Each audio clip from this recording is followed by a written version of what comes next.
Pemirsa,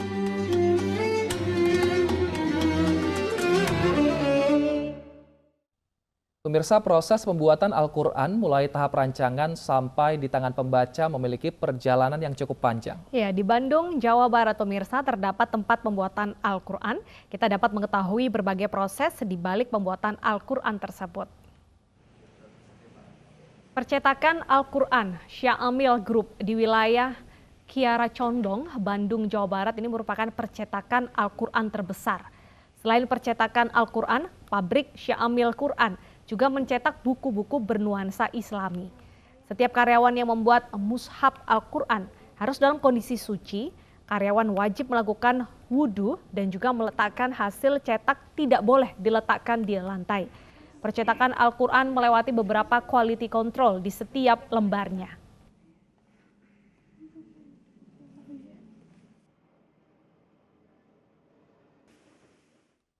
Nah, langsung saja nih kita lihat bagaimana sih cara membuat Al-Quran. Sudah bersama kami Tresia Wulandari. Tresia, boleh dijelaskan secara langsung dan lebih rinci ya gimana sih cara proses pembuatan Al-Quran? Ya, baik, terima kasih Deta dan juga Wilson. Selamat siang pemirsa. Saat ini saya berada langsung di Wisata Quran, tepatnya di Kampung Babakan Sari, Kiara Condong, Kota Bandung. Pemirsa, tempat ini bisa menjadi destinasi wisata bagi Anda karena di sini kita akan diedukasi bagaimana proses pembuatan Al-Quran dari awal hingga akhir. Dan yang menarik, di sini seluruh karyawan yang terlibat dalam proses pembuatan Al-Quran diwajibkan dalam kondisi suci atau telah berwudu. Baik, untuk mengetahui lebih lanjutnya kita akan berbincang bersama salah satu narasumber yang ada di samping saya. Kita akan langsung sapa saja Pak Rahman. Assalamualaikum warahmatullahi wabarakatuh. Ini sangat menarik sekali. Mana konsep dari wisata Quran yang ada di sini?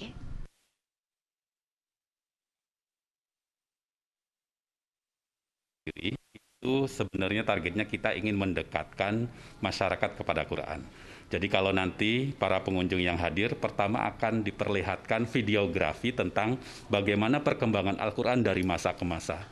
Lalu di tahap yang kedua, mereka diberi kesempatan untuk melihat proses kreatifnya di balik itu. Bagaimana misalnya memilih khot, merangkai cover, membuat desain, dan lain-lain.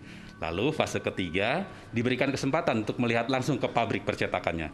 Di situ akan diperlihatkan bagaimana prosesnya setahap demi setahap dari mulai bahan baku sampai jadi gitu ya. Dan terakhir yang menarik adalah di tahap yang keempat, para pengunjung diberikan kesempatan untuk dapat oleh-oleh. Apakah oleh-oleh yang sifatnya fisik, mushafnya, ataupun oleh-oleh dalam bentuk lain. Misalnya saja hafalan ayat. Jadi dalam waktu kurang lebih 20 menit itu bisa dapat 1/4 halaman gitu ya. Atau kemampuan menulis khot Al-Quran. Atau bisa membaca Al-Quran dengan langgam nada yang lebih merdu. Jadi itulah yang kemudian bisa didapatkan dari 4 fase wisata Quran gitu. Baik, sangat menarik sekali. Lalu di tengah pandemi COVID-19 untuk antusias dari pengunjung sendiri seperti apa Pak Rahman? Ya, kalau antusiasme pengunjung masyarakat itu memang masih waiting list ya, karena kita mengikuti standar protokol kesehatan. Biasanya sebelum pandemi kita memberikan kesempatan dalam seminggu itu 2 hari, yaitu Rabu dan Kamis. Dan satu harinya ada 2 sesi, sesi pagi dan sesi siang gitu ya. Sehingga kalau dalam satu hari itu kita bisa dapat kunjungan sekitar 4 rombongan ya. 2 bis 1 sesi dan 2 bis di sesi yang kedua. Jadi ini yang kemudian di saat pandemi yang harus disesuaikan. Kita nggak bisa lagi wisata Quran yang off-air, tapi melalui virtual. Cuma memang agak beda ya feel-nya pada saat kita melakukan wisata Quran yang off-air maupun yang virtual gitu.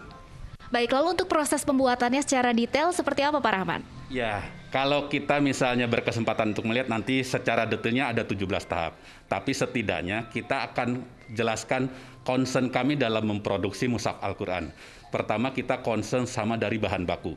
Kita mengedepankan aspek halal, dari mulai kertasnya, lemnya, kemudian kuasnya, dan lain-lain. Yang kedua, adabnya. Adabnya kita memperlakukan Al-Quran itu, tadi sudah disebutkan bahwa semua karyawan yang terlibat dalam proses produksi harus dalam keadaan suci, berwudu. Jadi kemudian hasil cetaknya juga kita harus perlakukan. Nggak boleh langsung disimpan di atas tanah, tapi harus ada papan untuk penyangganya dulu.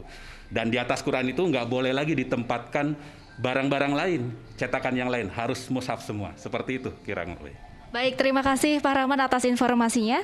Ya demikian pemirsa, kini membaca dan mempelajari Al-Quran sangat mudah dan juga menyenangkan karena beberapa inovasi seperti desain yang menarik, cara membaca yang mudah karena layout yang rapi, dan tentunya juga dengan terjemahan yang mengandung muatan-muatan Islam.